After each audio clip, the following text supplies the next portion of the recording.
Hello, everyone. I just wanted to make a short video this morning. I want to read the first Psalm. Um, I had preached that many times, and I heard other people preach it. And one day I was here at my house, and um, I started reading this, and the Lord got a hold of my mind, I think. So I'll let you be the judge.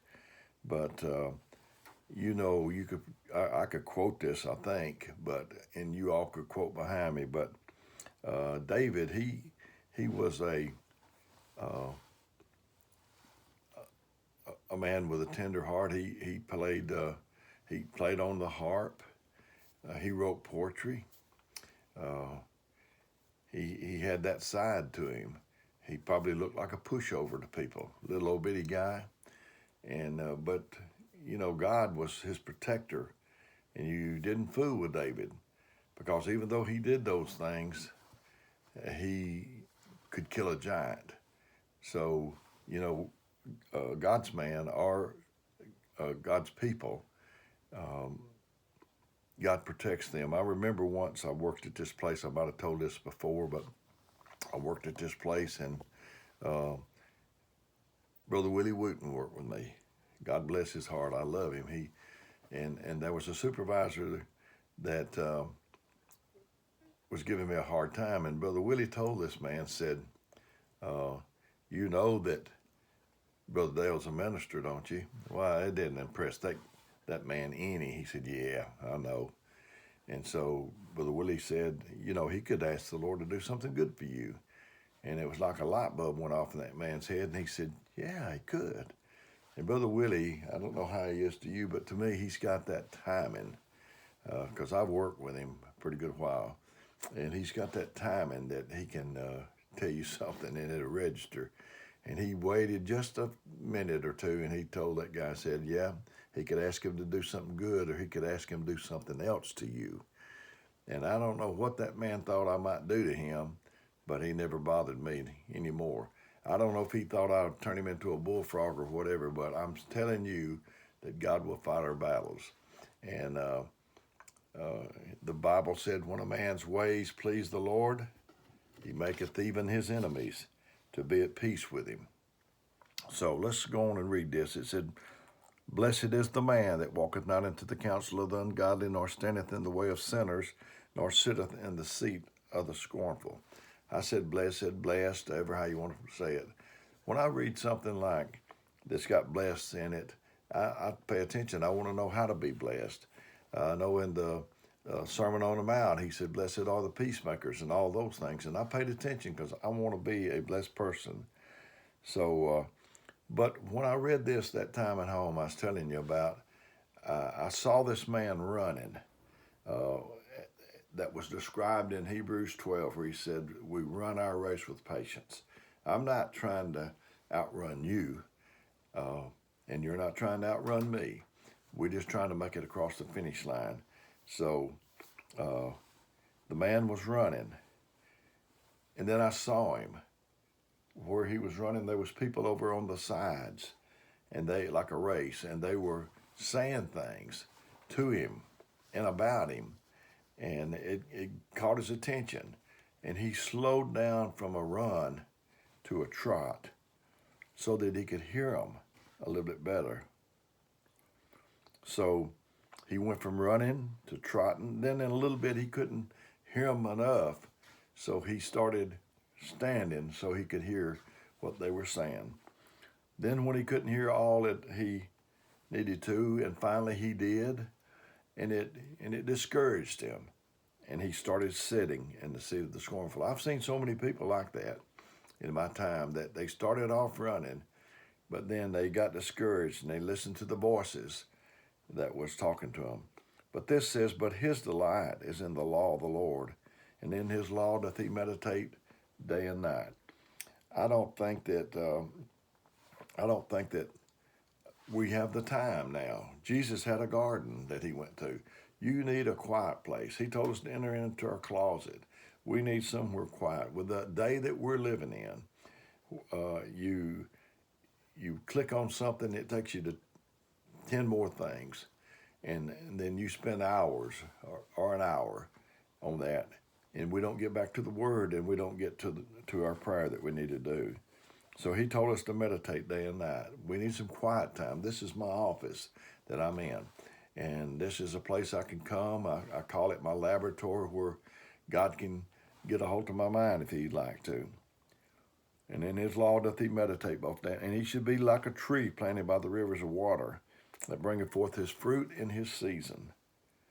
His leaf also shall not wither, and whatsoever he doeth shall prosper. Boy, sign me up for that one. I want to be. I don't want the Midas touch in business where everything I touch turns into a profit. But I would like that whatever I do in the ways of the Lord, if it's lay hands on somebody or preach or just a pat on the back, I'd like for it to prosper. I'd like for that to prosper. The ungodly are not so, but are like the chaff which the wind driveth away. Therefore, the ungodly shall not stand in the judgment, nor sinners in the congregation of the righteous. For the Lord knoweth the way of the righteous, but the way of the ungodly shall perish. I talked the video before this one on the man at the beautiful gate, and I don't know if I'd said this on that video, but the way to survive a pandemic is to get off the me channel and think about other people. That will help you get off there. And I was thinking about me. I made several videos during this pandemic, this coronavirus, and it probably, some people probably don't, they may not like it, but Paul wrote letters. That was the day and time he lived in. He wrote letters. We don't write letters to churches. I've never wrote a letter to any of them, to Huntsville Holiness Church and care Brother Jack Kelly. No, I don't write letters. I can call him. And so it was a different mode. It was a different world than the way we stand today. We got cell phones. We can call each other. We can get information to each other pretty quickly. We got things that we're doing during the pandemic. Don't know if we're going to do them when the thing ends. Our church is on the Band app. We've had some Zoom meetings, video meetings, and after we get to go back to church, probably it won't be any need of it. But right now, it's working out real good, and I'm very thankful for it. Our church is very thankful for it. So if I can help you during this time or any time, I'd appreciate it if you call me. I had I don't know why this come to my mind, but I had a man that wanted a worldly man. He wanted me to help in his mother's funeral, and he was wanting a certain song that Brother Josh Ashley wrote called Heaven, and he wanted that played, and he wanted to know if anybody had a CD. So somebody had 2 CDs, and they gave them to him and said, maybe one don't work, the other one will. And I took him to him in Huntsville, about 23 miles away. Met him. No, excuse me, I did. I met him in Hazel Green, and in the parking lot, and I gave him the 2 CDs, and he couldn't say thank you enough. Thank you. I went out of the way to do all that, and I said, that's what I do. I think if you put out there that that's what you do, that's what you ought to do. If you hang your shingle out, and I'm trying to hush, but this just keeps coming to me. I was shaking hands at the back of Meridianville once. A bunch of times, but this was on the first Sunday, our regular meeting, and then the door came a man, not a young man, came a man, and he said, I think I'd like to be a preacher. I'm easygoing. You can ask anybody. I was easygoing before I received the Holy Ghost. I just wasn't doing it in the right way. But it kind of touched something in me. And I said, you think you might want to be a preacher? And he said, yeah. And I said, what part of it is it that you like? I said, do you like it that whenever you go somewhere, they probably recognize you? And he was grinning and nodding. I said, and maybe they may give you a little money before you leave that place on that visit. And he's nodding. I said, would you like to do the weddings and the baptisms? I said, but you don't want to do the funerals? I said, how you like it when people's calling you at midnight? People going to divorce, people thinking about not coming back to church or whatever. And I said, how you like that? And he wasn't grinning anymore. And I said, Bud, you get it all. You can't pick and choose the parts of the ministry that you want to do. If God calls you and sends you into the ministry, you've got it all. And you need to be able to talk to people and listen and them not feel like that it's going to be strode all over the country. I think that if you know something, you ought to tell people. If you don't know, that's what you ought to say is, I don't know. I worked for Swartz Industries selling parking lot sweepers years ago. I just keep thinking of things, but I'm going to try to cut it off after this. And I went to Detroit, Michigan, and sold a man a parking lot sweeper. I don't know why I would, I ought to knew better than to work there because I'm not mechanically minded. Anybody that knows me can tell you that I'm not mechanically minded. I can't fix your car. I can't build your house, but I might can do something like this. So that's what I try to do. But anyway, the man bought the sweeper. And he was driving the sweeper, and he was driving me back to the motel in Detroit where I could get a taxi, where I could go to the airport and come back home. And as he drove along, and I rode with him, he said, how does this work on this sweeper? And I said, I don't know. And he said, we rode a little further, and he said, well, how does this work on this sweeper? And I said, I don't know, because I didn't know.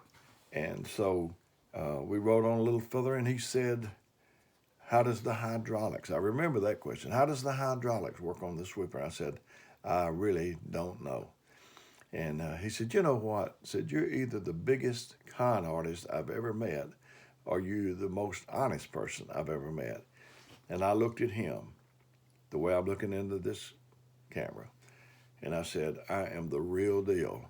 If I know, I say I know. If I don't know, I say that I don't know, and I don't know. That's my suggestion to us, is if we know something, say we know. And if we don't know, don't try to fake it and act like you do, because it will just bring disaster for the other person and for you too. So anyway, I'd been home about 30 days, and the phone rung, and they said it was for me, and they said it was this gentleman. And I got on the phone. I was dreading it because I thought, well, his sweeper's tore up, and he's going to need a loaner or something, or either his broom head is tore up, and he wants another broom. So I got on there, and he talked about 20 minutes about nothing, really. And in a little bit, he said, I was waiting on him to get to the punchline, and he said, Dale, would you pray for me? And I said, yeah. And I'm kind of wiping my brow like, whoa, that was close, man. That's easy. I'll be glad to do that. This is a worldly man. So we talked about another 10 minutes. And he said, Dale, would you do me another favor? And I said, yes, I'll do all I can. And he said, would you pray for my wife? If I had shot this man a line as we was riding along, he wouldn't ask me to pray for nobody. So when somebody, if you're an elder or a minister or whatever, my policy is if they come to me and they ask me something that I don't know, that's what I say. Just tell them that you don't know. Ran a little long again today. So, but anyway, I love you, and I hope that see you soon. And if I can help you, let me know.